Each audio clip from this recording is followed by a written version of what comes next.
ಧರ್ಮಸ್ಥಳದ ಸೌಜನ್ಯ ಪ್ರಕರಣದ ಬಗ್ಗೆ ಅಭಿಪ್ರಾಯ ತಿಳಿಸುವಂತೆ ರಾಜ್ಯ ಸರ್ಕಾರಕ್ಕೆ ಸುಪ್ರೀಂ ಕೋರ್ಟ್ ಸೂಚನೆ ನೀಡಿದೆ. ಪ್ರಕರಣದ ಎಲ್ಲ ಸಾಕ್ಷಿಗಳಿಗೆ ರಕ್ಷಣೆ ನೀಡುವಂತೆಯೂ ಸೂಚನೆ ಕೊಟ್ಟಿದೆ. ಸೌಜನ್ಯ ಪ್ರಕರಣದ ಮರು ತನಿಖೆಗೆ ಕೋರಿ ಅವರ ತಾಯಿ ಸುಪ್ರೀಂ ಕೋರ್ಟ್ಗೆ ಅರ್ಜಿಯನ್ನು ಸಲ್ಲಿಕೆ ಮಾಡಿದರು. ನಿನ್ನೆ ಅರ್ಜಿ ವಿಚಾರಣೆ ನಡೆಸಿದಂಥ ಸುಪ್ರೀಂ ಕೋರ್ಟ್ ವಿವರವಾದ ಅಭಿಪ್ರಾಯವನ್ನು ಸಲ್ಲಿಸುವಂತೆ ಕರ್ನಾಟಕ ಸರ್ಕಾರಕ್ಕೆ ನಿರ್ದೇಶನವನ್ನು ನೀಡಿದೆ. ಅರ್ಜಿ ವಿಚಾರಣೆಯನ್ನು ಜುಲೈ 14ಕ್ಕೆ ಈಗ ಮುಂದೂಡಿದೆ. ಧರ್ಮಸ್ಥಳ ಸೌಜನ್ಯ ಕೇಸ್ಗೆ ಸಂಬಂಧಪಟ್ಟಂತೆ ಸೌಜನ್ಯ ತಾಯಿ ಸುಪ್ರೀಂ ಕೋರ್ಟ್ಗೆ ಅರ್ಜಿಯನ್ನು ಸಲ್ಲಿಕೆ ಮಾಡಿದ್ದು. ಆ ಅರ್ಜಿ ವಿಚಾರಣೆ ನಡೆಯಿತು. ರಾಜ್ಯ ಸರ್ಕಾರಕ್ಕೆ ಸೂಚನೆಯನ್ನು ಕೊಟ್ಟಿದೆ ಕೋರ್ಟ್. ಈ ಪ್ರಕರಣದ ಬಗ್ಗೆ ತಮ್ಮ ಅಭಿಪ್ರಾಯ ಏನು ಅಂತ ತಿಳಿಸಬೇಕು ಅಂತ ರಾಜ್ಯ ಸರ್ಕಾರಕ್ಕೆ ಸುಪ್ರೀಂ ಕೋರ್ಟ್ ಸೂಚನೆ ಕೊಟ್ಟಿರೋದು. ಪ್ರಕರಣದ ಎಲ್ಲ ಸಾಕ್ಷಿಗಳಿಗೆ ರಕ್ಷಣೆ ನೀಡಬೇಕು ಅಂತ ಕೂಡ ಕೋರ್ಟ್ ಸೂಚನೆ ಕೊಟ್ಟಿದೆ. ಮತ್ತೆ ಈಗ ವಿಚಾರಣೆಯನ್ನು ಸುಪ್ರೀಂ ಕೋರ್ಟ್ ಮತ್ತೆ ಮುಂದೂಡಿಕೆಯನ್ನು ಮಾಡಿದೆ. ಜುಲೈ 14ಕ್ಕೆ ಈ ವಿಚಾರಣೆಯನ್ನು ಮುಂದೂಡಿಕೆ ಮಾಡಿದೆ.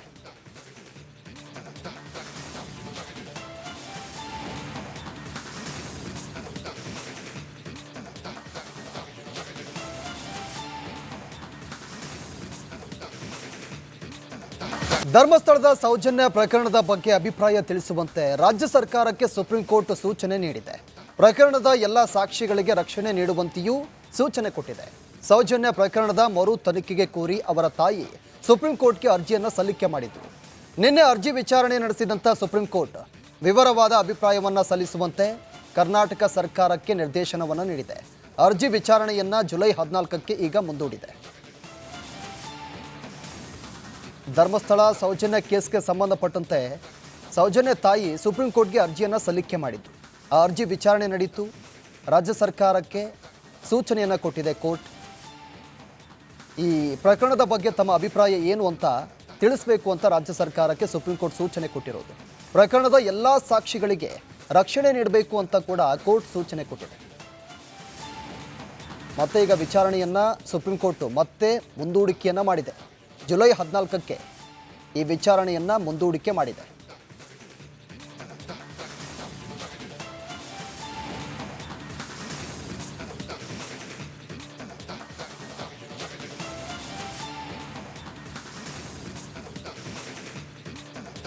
ಧರ್ಮಸ್ಥಳದ ಸೌಜನ್ಯ ಪ್ರಕರಣದ ಬಗ್ಗೆ ಅಭಿಪ್ರಾಯ ತಿಳಿಸುವಂತೆ ರಾಜ್ಯ ಸರ್ಕಾರಕ್ಕೆ ಸುಪ್ರೀಂ ಕೋರ್ಟ್ ಸೂಚನೆ ನೀಡಿದೆ.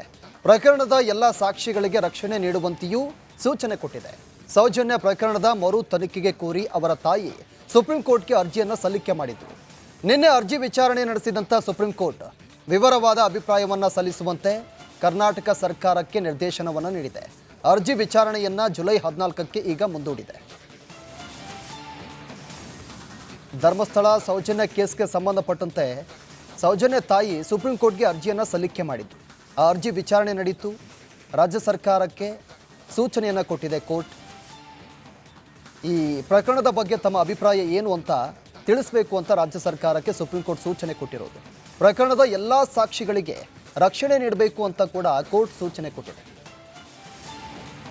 ಮತ್ತೆ ಈಗ ವಿಚಾರಣೆಯನ್ನು ಸುಪ್ರೀಂ ಕೋರ್ಟ್ ಮತ್ತೆ ಮುಂದೂಡಿಕೆಯನ್ನು ಮಾಡಿದೆ.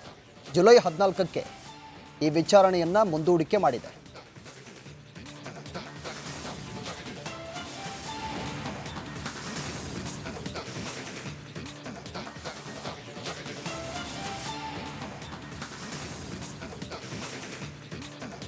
ಧರ್ಮಸ್ಥಳದ ಸೌಜನ್ಯ ಪ್ರಕರಣದ ಬಗ್ಗೆ ಅಭಿಪ್ರಾಯ ತಿಳಿಸುವಂತೆ ರಾಜ್ಯ ಸರ್ಕಾರಕ್ಕೆ ಸುಪ್ರೀಂ ಕೋರ್ಟ್ ಸೂಚನೆ ನೀಡಿದೆ.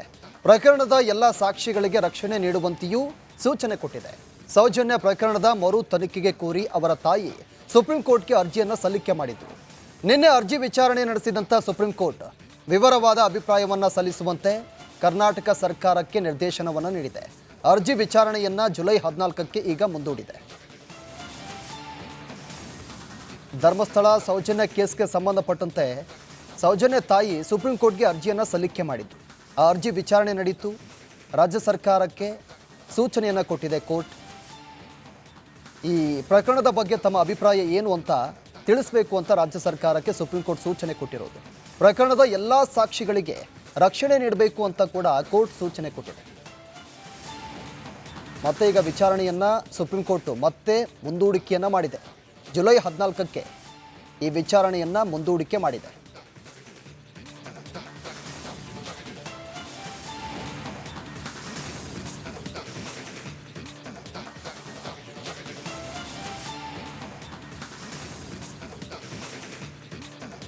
ಧರ್ಮಸ್ಥಳದ ಸೌಜನ್ಯ ಪ್ರಕರಣದ ಬಗ್ಗೆ ಅಭಿಪ್ರಾಯ ತಿಳಿಸುವಂತೆ ರಾಜ್ಯ ಸರ್ಕಾರಕ್ಕೆ ಸುಪ್ರೀಂ ಕೋರ್ಟ್ ಸೂಚನೆ ನೀಡಿದೆ.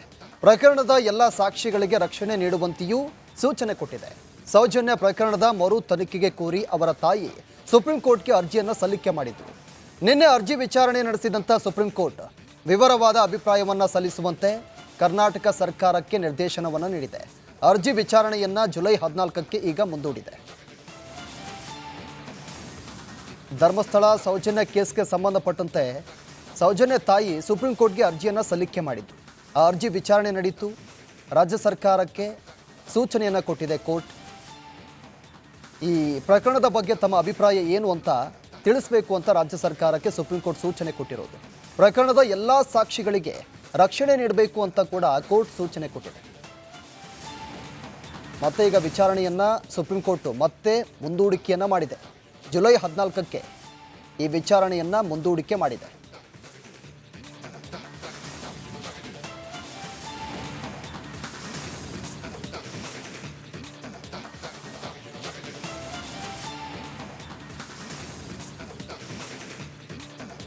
ಧರ್ಮಸ್ಥಳದ ಸೌಜನ್ಯ ಪ್ರಕರಣದ ಬಗ್ಗೆ ಅಭಿಪ್ರಾಯ ತಿಳಿಸುವಂತೆ ರಾಜ್ಯ ಸರ್ಕಾರಕ್ಕೆ ಸುಪ್ರೀಂ ಕೋರ್ಟ್ ಸೂಚನೆ ನೀಡಿದೆ. ಪ್ರಕರಣದ ಎಲ್ಲ ಸಾಕ್ಷಿಗಳಿಗೆ ರಕ್ಷಣೆ ನೀಡುವಂತೆಯೂ ಸೂಚನೆ ಕೊಟ್ಟಿದೆ.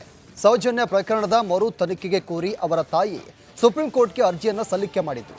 ನಿನ್ನೆ ಅರ್ಜಿ ವಿಚಾರಣೆ ನಡೆಸಿದಂಥ ಸುಪ್ರೀಂ ಕೋರ್ಟ್ ವಿವರವಾದ ಅಭಿಪ್ರಾಯವನ್ನು ಸಲ್ಲಿಸುವಂತೆ ಕರ್ನಾಟಕ ಸರ್ಕಾರಕ್ಕೆ ನಿರ್ದೇಶನವನ್ನು ನೀಡಿದೆ. ಅರ್ಜಿ ವಿಚಾರಣೆಯನ್ನು ಜುಲೈ 14ಕ್ಕೆ ಈಗ ಮುಂದೂಡಿದೆ. ಧರ್ಮಸ್ಥಳ ಸೌಜನ್ಯ ಕೇಸ್ಗೆ ಸಂಬಂಧಪಟ್ಟಂತೆ ಸೌಜನ್ಯ ತಾಯಿ ಸುಪ್ರೀಂ ಕೋರ್ಟ್ಗೆ ಅರ್ಜಿಯನ್ನು ಸಲ್ಲಿಕೆ ಮಾಡಿದ್ದು. ಆ ಅರ್ಜಿ ವಿಚಾರಣೆ ನಡೆಯಿತು. ರಾಜ್ಯ ಸರ್ಕಾರಕ್ಕೆ ಸೂಚನೆಯನ್ನು ಕೊಟ್ಟಿದೆ ಕೋರ್ಟ್. ಈ ಪ್ರಕರಣದ ಬಗ್ಗೆ ತಮ್ಮ ಅಭಿಪ್ರಾಯ ಏನು ಅಂತ ತಿಳಿಸಬೇಕು ಅಂತ ರಾಜ್ಯ ಸರ್ಕಾರಕ್ಕೆ ಸುಪ್ರೀಂ ಕೋರ್ಟ್ ಸೂಚನೆ ಕೊಟ್ಟಿರೋದು. ಪ್ರಕರಣದ ಎಲ್ಲ ಸಾಕ್ಷಿಗಳಿಗೆ ರಕ್ಷಣೆ ನೀಡಬೇಕು ಅಂತ ಕೂಡ ಕೋರ್ಟ್ ಸೂಚನೆ ಕೊಟ್ಟಿದೆ. ಮತ್ತೆ ಈಗ ವಿಚಾರಣೆಯನ್ನು ಸುಪ್ರೀಂ ಕೋರ್ಟ್ ಮತ್ತೆ ಮುಂದೂಡಿಕೆಯನ್ನು ಮಾಡಿದೆ. ಜುಲೈ 14ಕ್ಕೆ ಈ ವಿಚಾರಣೆಯನ್ನು ಮುಂದೂಡಿಕೆ ಮಾಡಿದೆ.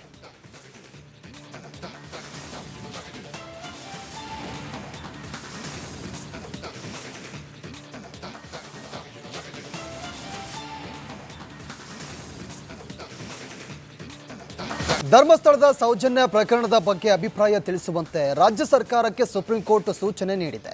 ಪ್ರಕರಣದ ಎಲ್ಲ ಸಾಕ್ಷಿಗಳಿಗೆ ರಕ್ಷಣೆ ನೀಡುವಂತೆಯೂ ಸೂಚನೆ ಕೊಟ್ಟಿದೆ. ಸೌಜನ್ಯ ಪ್ರಕರಣದ ಮರು ತನಿಖೆಗೆ ಕೋರಿ ಅವರ ತಾಯಿ ಸುಪ್ರೀಂ ಕೋರ್ಟ್ಗೆ ಅರ್ಜಿಯನ್ನು ಸಲ್ಲಿಕೆ ಮಾಡಿದ್ರು. ನಿನ್ನೆ ಅರ್ಜಿ ವಿಚಾರಣೆ ನಡೆಸಿದಂಥ ಸುಪ್ರೀಂ ಕೋರ್ಟ್ ವಿವರವಾದ ಅಭಿಪ್ರಾಯವನ್ನು ಸಲ್ಲಿಸುವಂತೆ ಕರ್ನಾಟಕ ಸರ್ಕಾರಕ್ಕೆ ನಿರ್ದೇಶನವನ್ನು ನೀಡಿದೆ. ಅರ್ಜಿ ವಿಚಾರಣೆಯನ್ನು ಜುಲೈ 14ಕ್ಕೆ ಈಗ ಮುಂದೂಡಿದೆ. ಧರ್ಮಸ್ಥಳ ಸೌಜನ್ಯ ಕೇಸ್ಗೆ ಸಂಬಂಧಪಟ್ಟಂತೆ ಸೌಜನ್ಯ ತಾಯಿ ಸುಪ್ರೀಂ ಕೋರ್ಟ್ಗೆ ಅರ್ಜಿಯನ್ನು ಸಲ್ಲಿಕೆ ಮಾಡಿದ್ದು. ಆ ಅರ್ಜಿ ವಿಚಾರಣೆ ನಡೆಯಿತು. ರಾಜ್ಯ ಸರ್ಕಾರಕ್ಕೆ ಸೂಚನೆಯನ್ನು ಕೊಟ್ಟಿದೆ ಕೋರ್ಟ್. ಈ ಪ್ರಕರಣದ ಬಗ್ಗೆ ತಮ್ಮ ಅಭಿಪ್ರಾಯ ಏನು ಅಂತ ತಿಳಿಸಬೇಕು ಅಂತ ರಾಜ್ಯ ಸರ್ಕಾರಕ್ಕೆ ಸುಪ್ರೀಂ ಕೋರ್ಟ್ ಸೂಚನೆ ಕೊಟ್ಟಿರೋದು. ಪ್ರಕರಣದ ಎಲ್ಲ ಸಾಕ್ಷಿಗಳಿಗೆ ರಕ್ಷಣೆ ನೀಡಬೇಕು ಅಂತ ಕೂಡ ಕೋರ್ಟ್ ಸೂಚನೆ ಕೊಟ್ಟಿದೆ. ಮತ್ತೆ ಈಗ ವಿಚಾರಣೆಯನ್ನು ಸುಪ್ರೀಂ ಕೋರ್ಟ್ ಮತ್ತೆ ಮುಂದೂಡಿಕೆಯನ್ನು ಮಾಡಿದೆ. ಜುಲೈ 14ಕ್ಕೆ ಈ ವಿಚಾರಣೆಯನ್ನು ಮುಂದೂಡಿಕೆ ಮಾಡಿದೆ.